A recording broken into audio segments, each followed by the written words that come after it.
Before getting in the story, if you had in the previous part, go and watch it first to understand the story, link in the description. Su Jingming pondered the system's words. The essence of superpower lies in the human body and mind. Let's first enhance those to basic attributes. He gazed at the system screen, which displayed his current attributes. Strength, 142. As the purple lightning coursed through his veins, Su Jingming felt an intense surge of energy. His body seemed to be electrified, and he could sense the power coursing through his muscles and cells. This is what it feels like to boost blood energy and mineral power. With a fierce cry, Su Jingming bent down and unleashed a flurry of punches, his fists flying in every direction. As he struck, lightning burst forth from his body, crackling with electricity. The air was filled with the acrid smell of ozone as the lightning danced across the room. Each punch sent a bolt of lightning shooting out from his fists, illuminating the space with brilliant flashes of light. The sound of thunder boomed through the air, shaking the very foundations of the room. With his basic attributes enhanced, Su Jingming noticed a significant improvement in his overall abilities.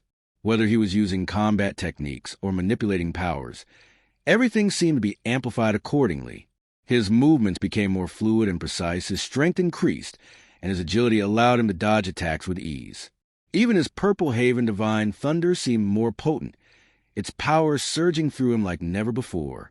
Su Jingming pondered the significance of the attribute increase. Both attributes increased by 20 points, he thought. That means each ability point equals 0.2 blood energy or 0.2 hertz. He glanced at the system screen, which displayed his updated physique. Physique 141. With his current strength, Su Jingming felt confident that getting into a superpower university would be a breeze. However, he couldn't help but wonder about his standing among the over 700,000 students in Jiangnan province. Where did he rank among the prodigies who had been trained by elite mentors since childhood? Su Jingming grasped the spear firmly, feeling its familiar weight and balance in his hand. Let's go to the martial hall and test my exact state, he thought, a sense of anticipation building within him. The firefighter burst into the room, kicking open the door with urgency. We've got a rescue call. There's a fire here, he exclaimed, his voice firm and commanding. Su Jingming's eyes widened as he realized the situation. It was probably caused by fluctuation from my power training, he thought, feeling a surge of concern. However, as he assessed the situation, he noticed that the fire was already under control. It's under control now, I see, he said calmly. The firefighter's expression changed to one of relief, and he nodded. Apprenticeship resolved. Fall back, he said into his comms device, before turning to Su Jingming. All right, situation under control. The firefighter shook his head, chuckling. Such a huge commotion, and it turns out it was just a student training their power. The next generation is truly impressive, he said with a mix of amusement and admiration. The neighbor asked, Was everything okay with the fire earlier? Your problem is under control. Su Jingming replied, Good, from the look of it. The neighbor then inquired, Heading to the martial hall? Yeah, going there to get some practicing, Su Jingming said. The neighbor sighed. So, the entrance exam is tomorrow, and you're still training. Not like my kid, who's stressing over the exam right now.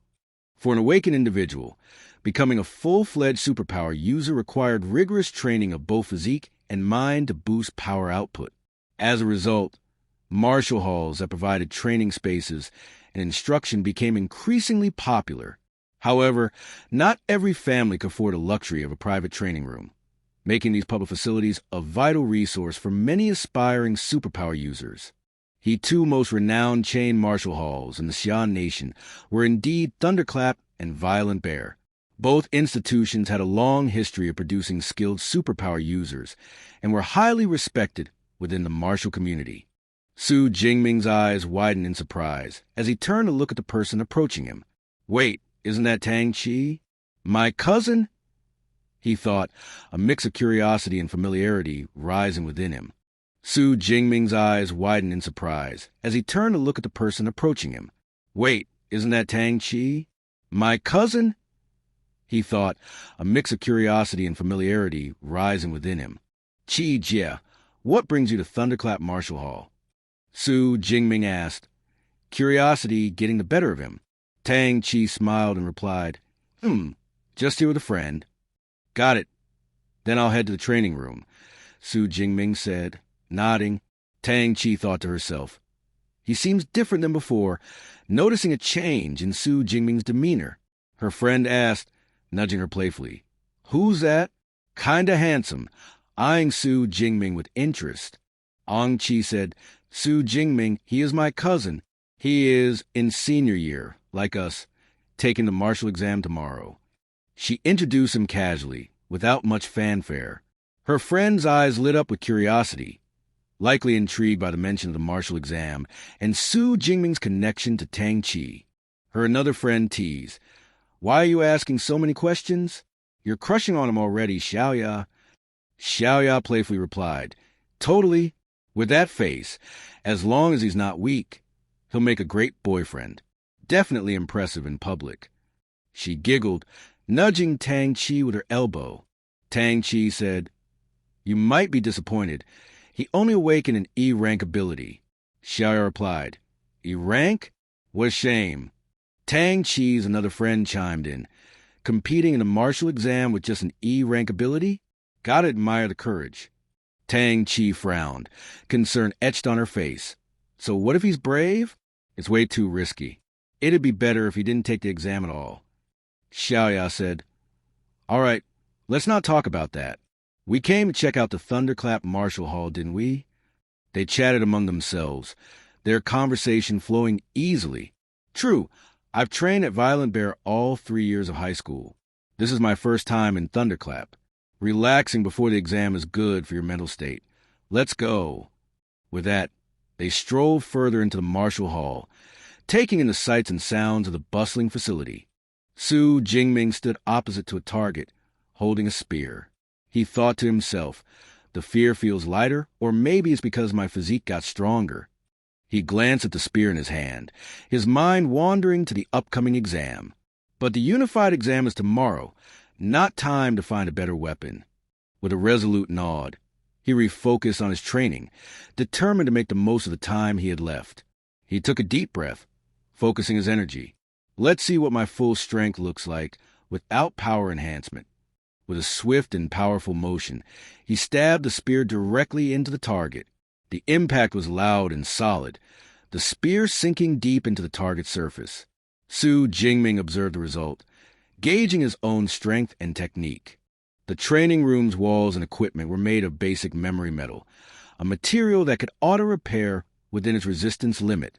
This meant that the targets and other training equipment could withstand a significant amount of damage before needing manual repair. The memory metal would slowly return to its original shape, erasing any signs of damage. This feature made the training room a convenient and efficient place for students like Su Jingming to hone their skills. My raw physical strength is now double what was before, Su Jingming noted, pleased with his progress. Most awakened ones top out at 100 calories in strength. He cracked a small smile, feeling a sense of confidence. Now, let's try Purple Heaven Divine Thunder. He stretched out his hand, channeling his power into it. His hand started glowing with thunder, and a lightning bolt rushed forth, striking the target with destructive force. The energy release was immense, measuring 3,021 calories. The target shook violently under the impact, and the air was filled with the acrid smell of ozone. Expected of an S-rank power, this is insane, Su Jingming exclaimed, stunned by the sheer force of the Purple Heaven Divine Thunder. The average first-tier power user only hits 1,000 calories, and I'm not even officially Tier 1 yet. My output is like a mid-tier first-tier user. He was both amazed and a little awestruck by the unexpected potency of his ability, realizing that S-rank powers were on a completely different level. He thought to himself, this isn't my full potential. With a fierce determination, he gripped his spear tightly. Thunder began to cover his body as he combined his physical strength, power enhancement, and combat techniques. That's my trump card, he declared. With a swift and deadly motion, he moved forward and stabbed his spear into the target. A purple lightning ball created at the tip of the spear, and he shouted, Lightning Gale! A very powerful light occurred, illuminating the surroundings in a brilliant, electrifying glow. The sheer force of the attack was awe-inspiring, and the resulting explosion of energy left no doubt about the devastating power of the lightning gale technique. The whole building started to shake, and everyone was terrified, thinking it was an earthquake. On the same floor, Tang Chi and her friend exchanged worried glances. Such strong energy fluctuation, that's definitely power user level, her friend said, her voice filled with excitement and curiosity. Xiaoya asked, "Isn't this floor only for high school training students?" Her friend replied, "But all the freaks who reached that level early this year are training at Violent Bear, right? Maybe one of those freaks came here for a change, or a new power user student emerged." Tang Chi's eyes sparkled with interest. "Let's go check it out." Together, they headed towards the source of the disturbance, eager to see what was happening. Ong Chi said, "The energy wave seems to be coming from nearby." On the way, they met Su Jingming. Tang Chi asked, "Su Jingming heading home?" He replied, "Yeah, just want to get back and prep a bit more." Tang Chi said, "All right, good luck on the exam tomorrow, but also stay safe." Su Jingming left. Her friend said, "Forgot him. The energy fluctuations coming from here." They reached near a room. Its walls were cracked. Tang Chi asked, "Is it here?" They confirmed it when they opened the door, and they were in complete shock. All the things in the training room were completely destroyed. They were horrified by seeing such destruction had happened to the training room. Tang Chi and her friend were in complete shock. They stood frozen in the doorway, their eyes scanning the devastated training room. The destruction was so severe that it was hard to believe it had been caused by a single incident. The room's condition was a testament to the immense power that had been unleashed within its walls. Thanks for watching. If you enjoyed the video, don't forget to like, subscribe, and hit that bell so you don't miss the next chapter.